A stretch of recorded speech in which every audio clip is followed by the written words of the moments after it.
Ta-da! In an age of destruction, where life is held captive by fire and sword, courage and honor still remain in legendary battles.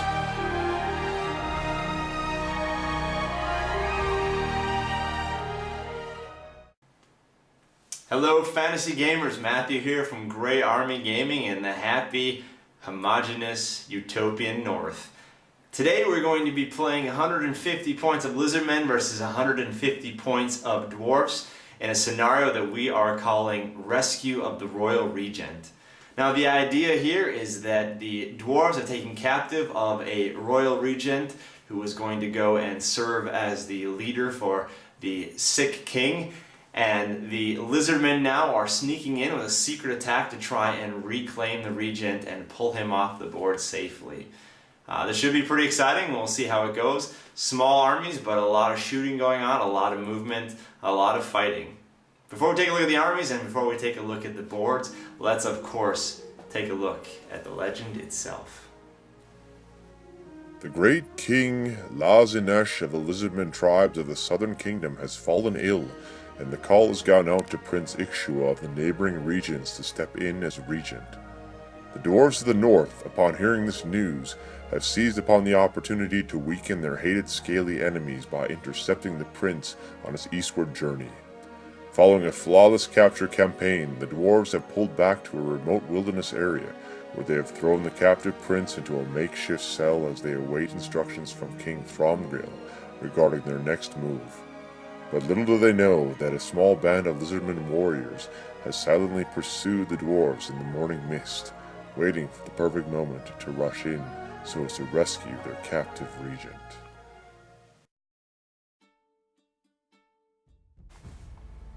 In the role of the attackers for this scenario, we have approximately 150 points of Lizardmen. The Lizardmen are led by our general here, a spawn leader, Saurus warrior, and he has scaly skin, hand weapon, shield for a 4+ armor save, special rules cold-blooded, predatory fighter, and he will have 3 attacks leading us on the charge to get our captive free. Joining our general we have 5 Saurus warriors, and they are also armed with hand weapon, and they have a shield and scaly skin for a 4+ armor save.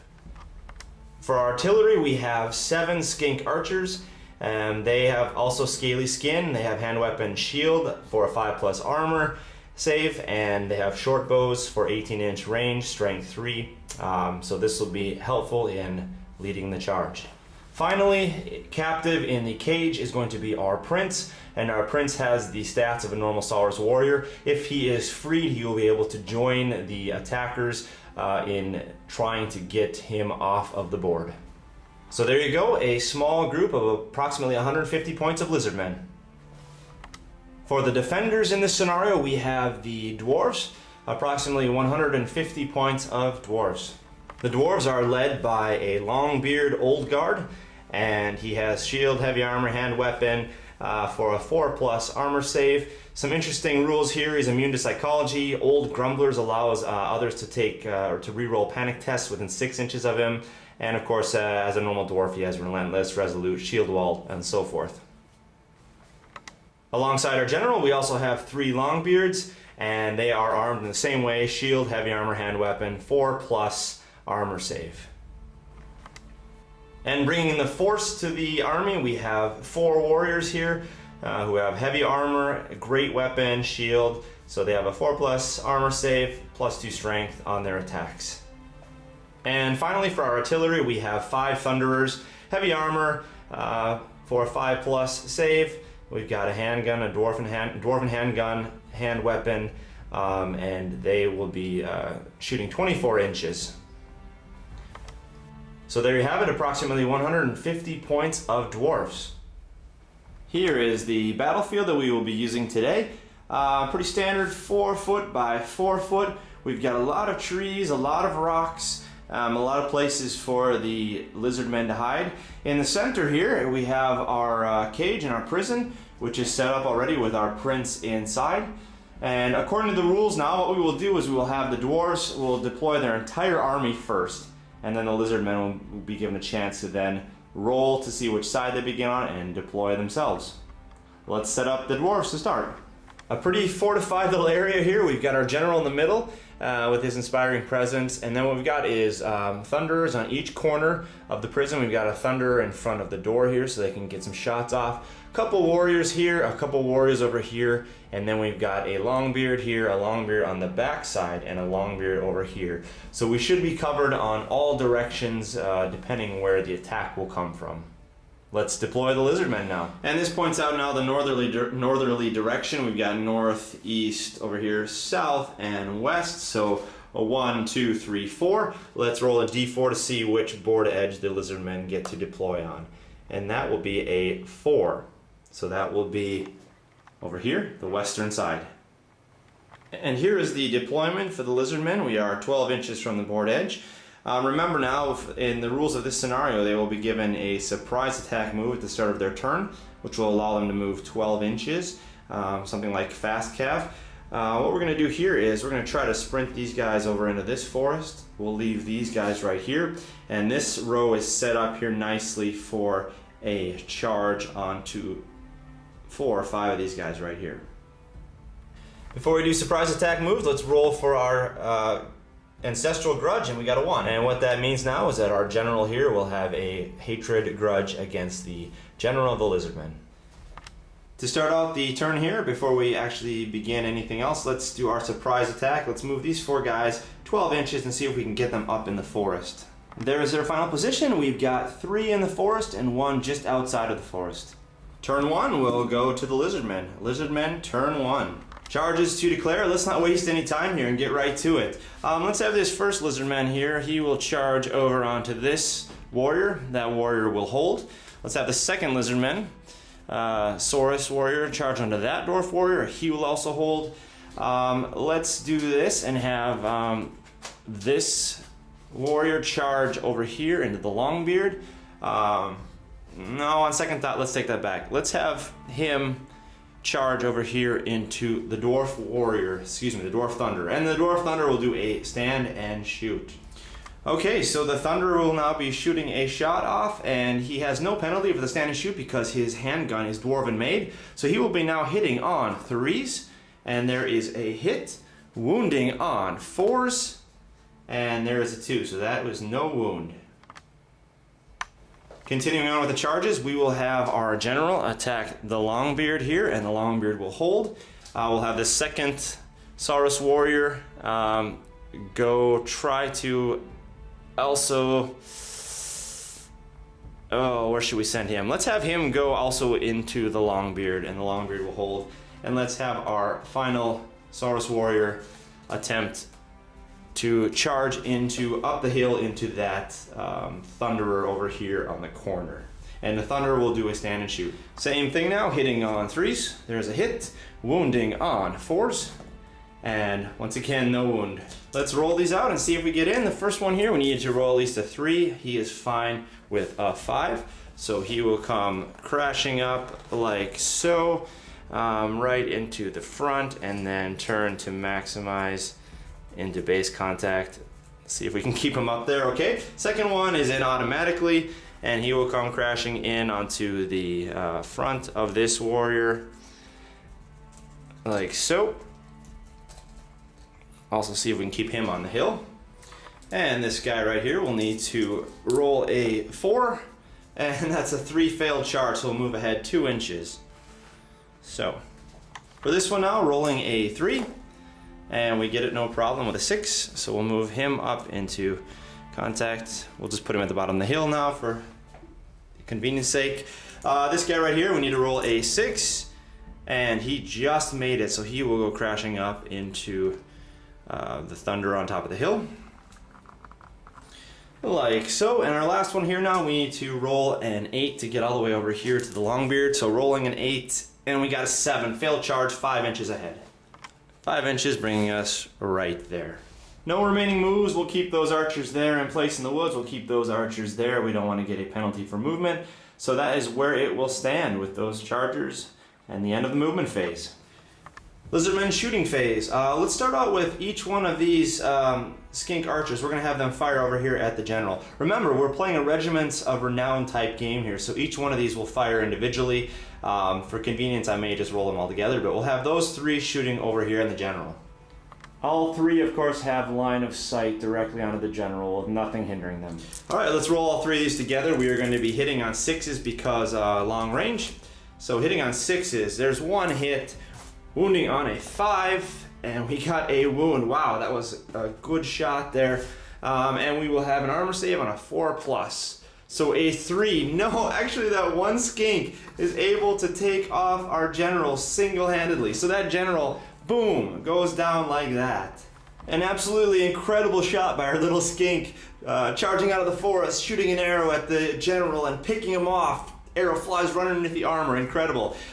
This means, though, this is where the general was killed. We are going to have to take panic tests for that thunder, that thunder, that thunder, and these two warriors. They're all within 6 inches of that kill. And because the general is now dead, one, his inspiring presence isn't going to be there, but his special ability to give rerolls of panic test is no longer in play because he's dead. So let's start over here with this guy. All of them are on a leadership of 9. He's fine. Guy in the middle here, 9. He's fine. Over here, he is also fine. Let's take this first warrior here, 10. He is going to flee, and our second warrior here, he is fine. So taking this warrior now, he is going to be fleeing a total of 6 inches, and that will move him directly this way away from the skink archer, taking him through his comrade here, who will also then have to take a panic test, and he is fine. So let's move that guy 6 inches. And 6 inches will take him here. Let's mark that warrior so we know that he is fleeing. And our last 3 skinks to be shooting. Let's have these 3 right here shoot over in this direction. That guy doesn't have a line of sight, a clear line of sight on that thunder, so we'll have him shoot over here and have these other 2 shoot onto this guy. Starting with this guy right here, we will be hitting on 6s. So that's a miss. Let's take the second guy, hitting on a 6, no, and the last guy hitting on a 6. So all 3 miss. All right, let's begin here with this combat between our general of the Lizardmen. Both of them have pretty poor initiative. He has initiative 1, initiative 2, so the Longbeard will begin. 1 attack now, hitting on a 3, and there is a hit. Wounding now on a 4, and there is a wound. We've got a 4+ armor save, and we do not make that, and a 6+ parry. No, so that actually is going to be a successful kill against our leader. And as part of winning that battle, this guy will simply reform a little bit to face the other Lizardmen. I should also just mention quickly that even though these guys are within 6 inches of where their leader was killed, or their general, they are immune to psychology given the royalty loyalty rule we are using for this scenario. So they will continue to charge forward in trying to save their royal regent. So immune to psychology, so they automatically pass those tests. And moving over to these 2 combats now, let's start with this one over here. Usually the dwarves have higher initiative, but they have a great weapon, these warriors, so they are always strikes last. We'll begin with the Saurus warrior here. He will have 2 attacks, and he will be hitting now on 4s. There are 2 hits and wounding on 4s. There's a wound, and we have a 5+ armor save. It's modified because of the strength, and he is going to be killed, so we will remove him from play. Put that marker there to show where he was killed. Okay, well this will make us need to roll panic tests for these guys. They were within 6 inches. Our Longbeard over here is immune to psychology. He has the old grumbler rule, which will give this guy and this guy an ability to re-roll failed panic tests if they in fact fail. So let's roll these out.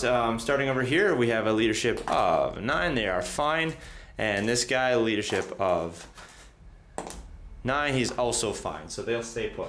Next combat here, Saurus warrior hitting on 4s, and that is a miss. Coming back with the warrior hitting on a 3, and that is also a miss. Combat resolution, tie combat, but we had a charge by the Saurus warrior, dropping our leadership down to an 8. There is a 12, but we are within 6 inches of our Longbeard, so we will get to re-roll that. And there is a 9, so he is actually going to turn around and flee a total of 7 inches. Saurus Warrior will...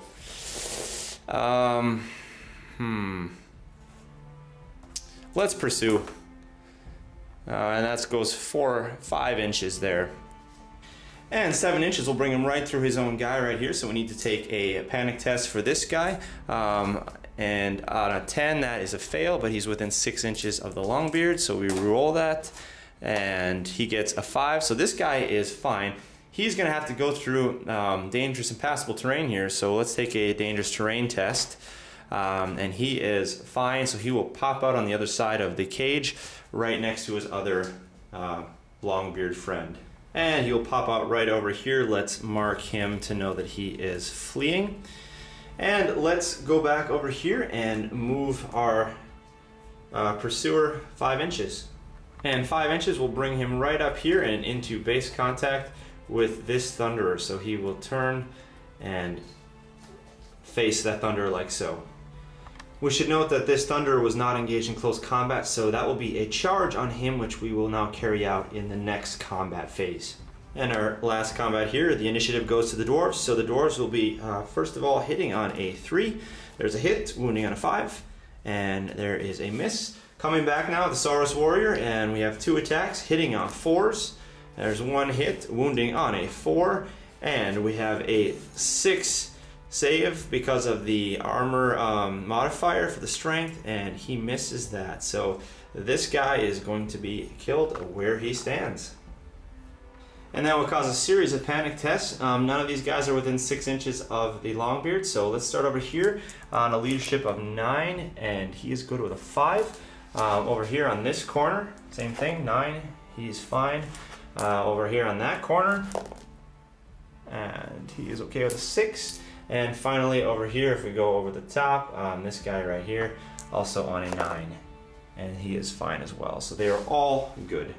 Having won that combat now, this Lizardman will reform like so, turning now to face the rear of that Longbeard. He's going to be in a precarious situation now. No matter where he turns, he's got a potential rear charge. That brings us to the end of turn 1 for the Lizardmen. Let's move on to turn 1 for the Dwarves. Dwarf charges to declare. Let's do a long bomb charge from this warrior over here to this skink archer. The skink archer is within his forward arcs, but it will be a long charge. The skink will perform a stand and shoot long range and a modifier for stand and shoot, so we need to hit on 7, so we need a 6 and 4. That's a 5, so that's a miss. Second charge, we will have our Longbeard here come down out the hill and charge down here on this guy, and the Saurus Warrior will hold.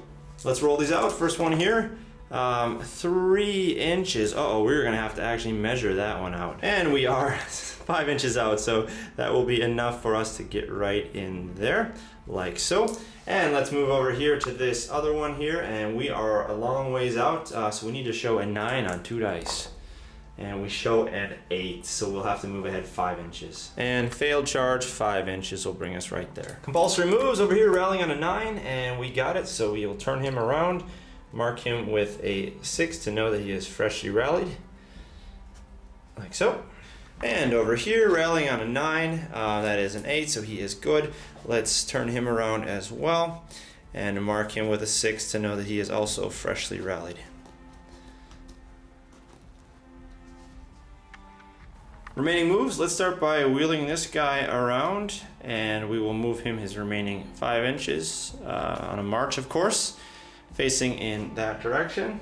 Likewise, we will wheel him around and march him over here in this direction, bringing him right over. Let's put him actually up on top here. There we go. Let's try to march this guy. We have to test for a march test, and we can't do it. So we will just wheel him an inch and move him 2 more inches, which will bring him right to the bottom of this hill, like so.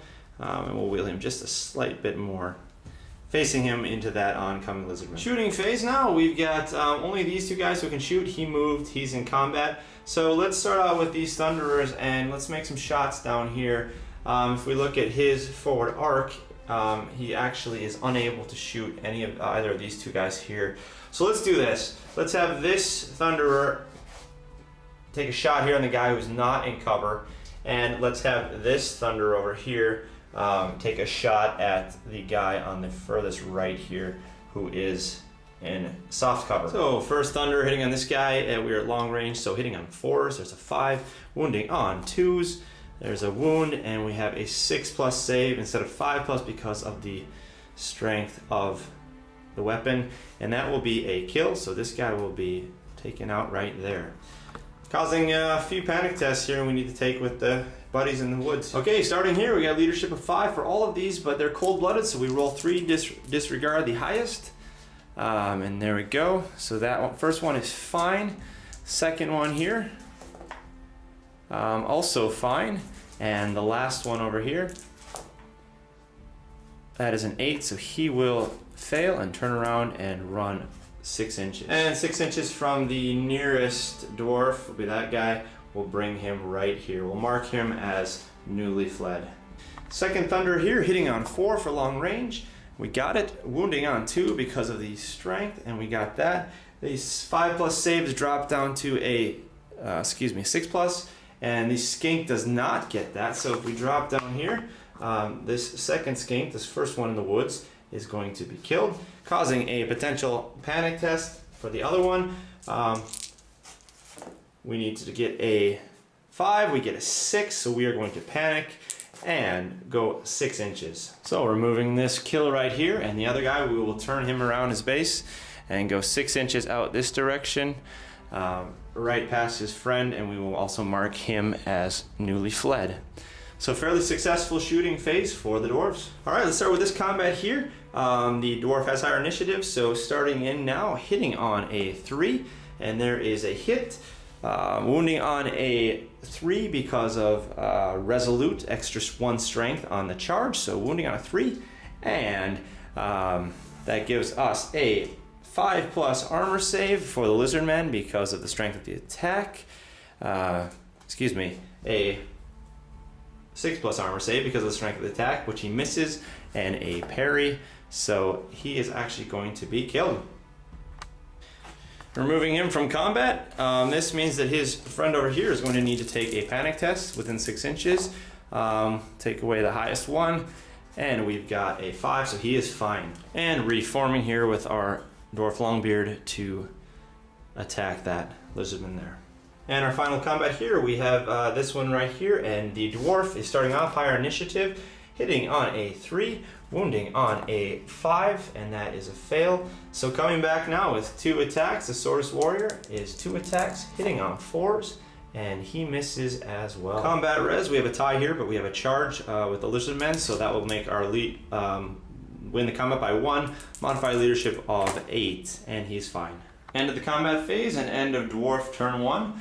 Let's come on over here and flip our turn dice to turn 2.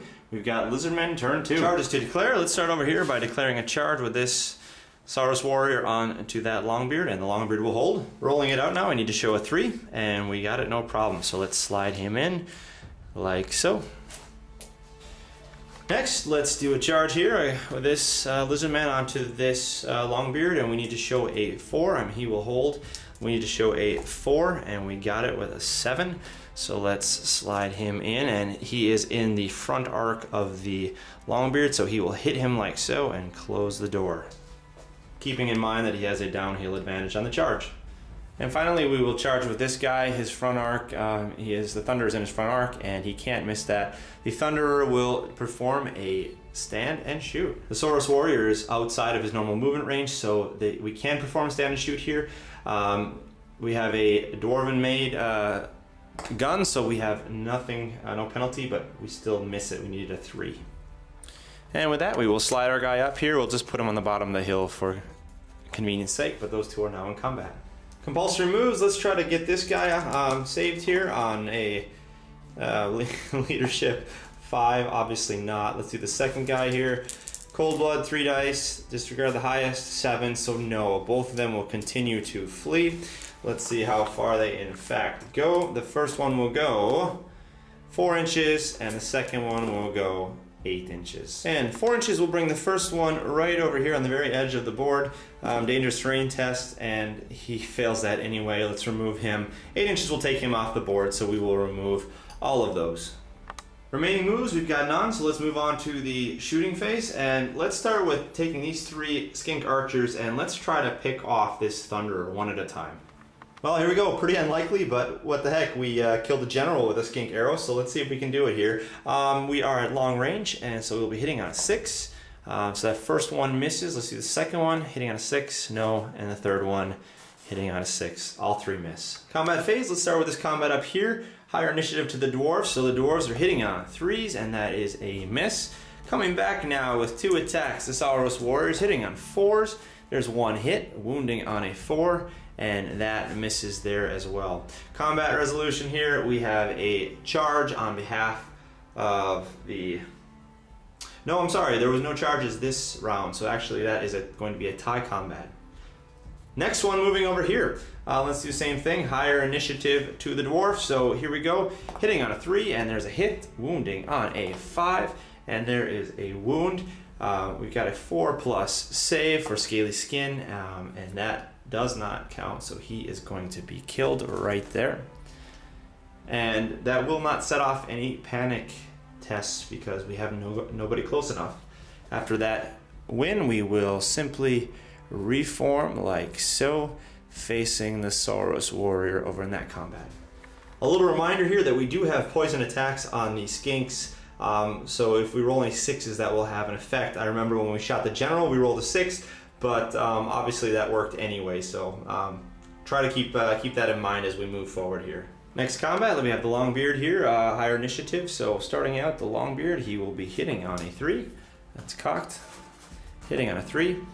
He misses. The Saurus warrior coming back now with 2 attacks, hitting on 4s.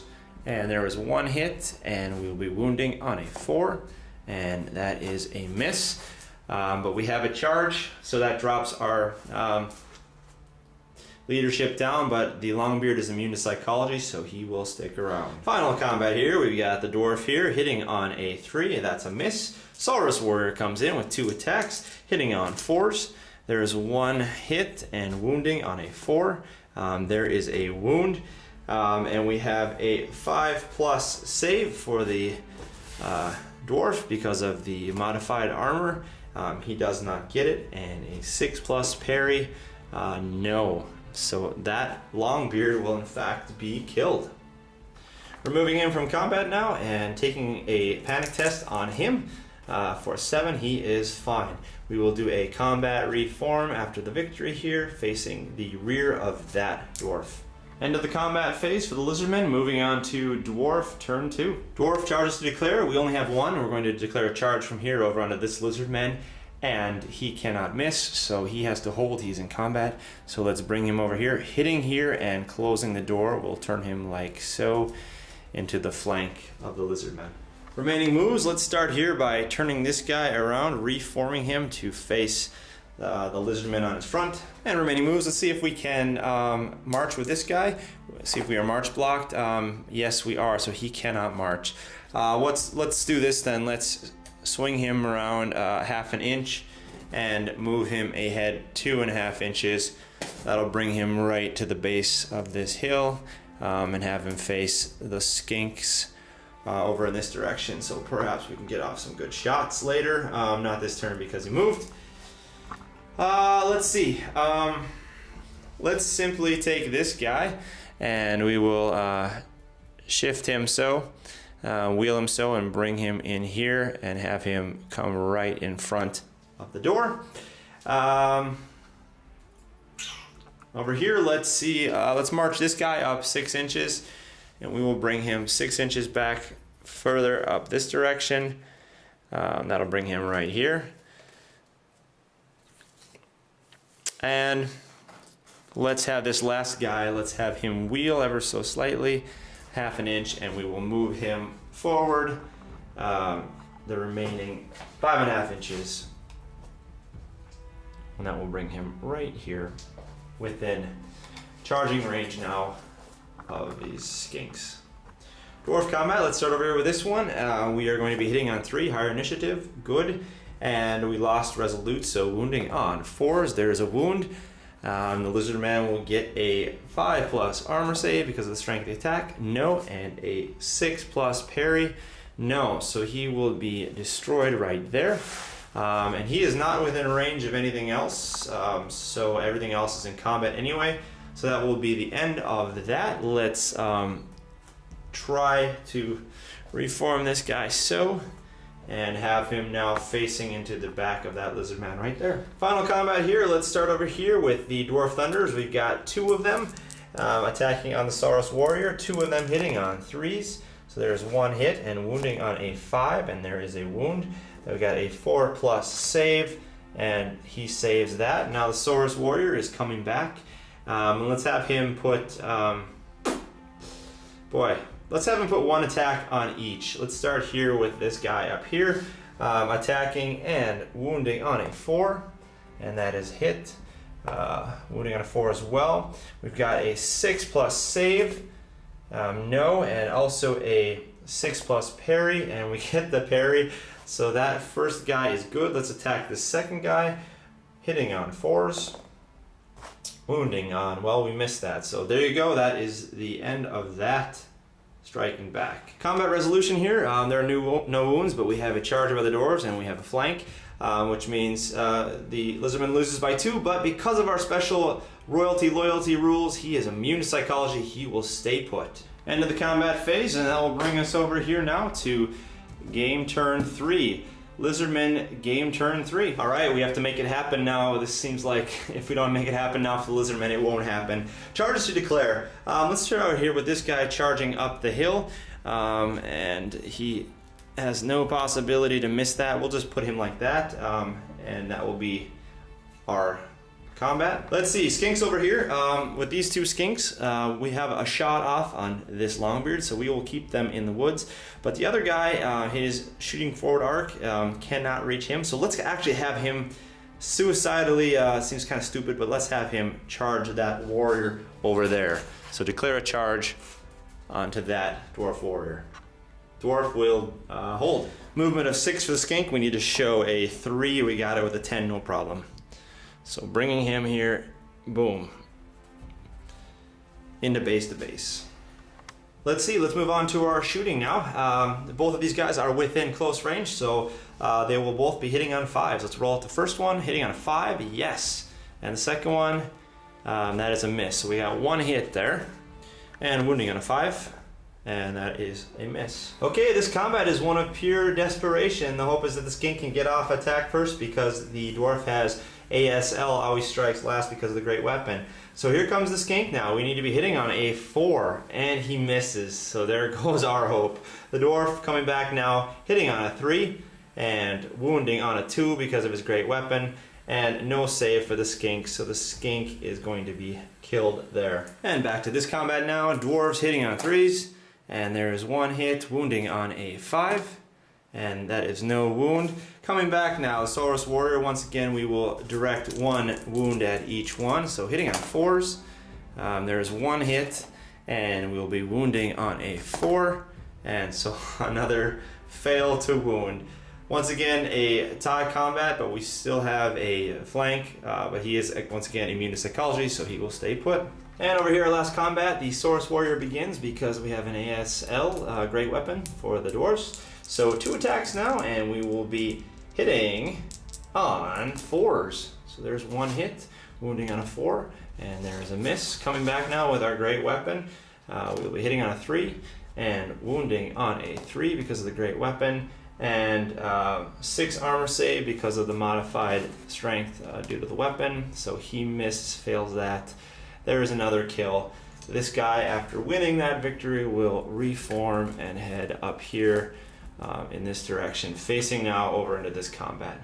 End of the combat phase, and let's move on to Dwarf turn 3, the chance for the dwarves to finish this off. Charges to declare. Let's start over here. Let's have this warrior over here declare a charge onto the front of this guy. He is 4 inches away, so he cannot miss. We'll bring him in like that. We've got 2 guys now in the front. This guy down here, Longbeard, will declare a charge up there. We need to show a 3. He gets it with a 4, so he will come up here like so, into the rear of that Lizardmen. Okay, charge here with the warrior onto this skink right here. The skink will do a stand and shoot. We have a -1 modifier, so hitting on 6s, there is a miss. And we need to roll this off to get a 7 to get in. Average roll of 7, can we do it? And we do it, no problem. We are in with a 9, so he will come up here like this, hit the front end, and turn to come into contact. Remaining moves, we'll march this guy down here 6 inches to that position, and that will be it for remaining moves. Shooting phase, let's have both of these Thunderers shoot over here onto this one skink who is not in combat. We are at long range, so we will be hitting now on 4s, or 5s, excuse me, and wounding on a 2. And so that guy has no possible saves because of the strength. He is gone. Alright, let's take this combat here. The skink has 1 hope, being faster than the dwarf. So let's see if we can hit him on a 4, and we hit him. Wounding on a 5, and there is no wound. Coming back now for the dwarf, hitting on a 3, and he misses. We have a charge by the dwarf. Once again, he is immune to psychology, so they will stay put. And let's run over here to this combat. We've got 4 dwarves surrounding this Saurus warrior. It's not looking so good. Let's begin with the Thunderers. They have the higher initiative. So they will be hitting on 3s. There's 1 hit, wounding on a 5, and we get a 4+ save for that warrior. No, he doesn't get it with a 3, so he will be killed where he stands. We'll take him out of the playing field. And that looks like the end of the combat. That brings us to the end of Dwarf turn 3 and the end of game turn 3. And as things are standing right now, all we have left is 1 lowly skink archer in combat here with the dwarf warrior. So we will concede the game. Lizardmen concede to the dwarves, and our prince remains captive in his cage. And a pretty decisive victory for the dwarves. If we look at what we have left here, we have 1 warrior with the skink. We have another warrior here, so we have 2 warriors left. We've got 1, 2, 3, 4 thunderers. Excuse me, there's a 3rd warrior up there. We've got 1 longbeard. So a pretty decisive victory for the dwarves. Well, there you go, folks. That was an interesting game. Even though they were points matched pretty well, it was pretty much a massacre against the Lizardmen. They weren't able to do much at all. The one thing I think that was redeeming for the Lizardmen, which I thought was hilarious, is that this one little skink was able to get off 1 little arrow, almost like the Achilles heel, and take out the general. That was pretty incredible. It didn't seem like things were going very well for the Lizardmen on their rolls, and they were never able really to get close enough to try and actually break down the door and get rid of their captive. If I were to play this again, I would probably maybe double the size of the Lizardmen and give them more of a fighting chance and see what happens. Put the dwarves more on their heels instead of letting them rely on their thunderers and rely on the extra weapons and armor saves that they get. So that's what I would probably do, beef up the Lizardmen and give this a try again. Why don't you give it a try? Download the scenario on our website, greyarmygaming.com. Give it a try, let me know how it goes. Check out our few simple steps as well, where we will show you how to make the cage and the prison that we used in our legendary battle today. And send us some pictures, some feedback, let me know how things go. My email is matthew@greyarmygaming.com. Once again, thank you for joining us here today at Grey Army Gaming, where Grey can always play.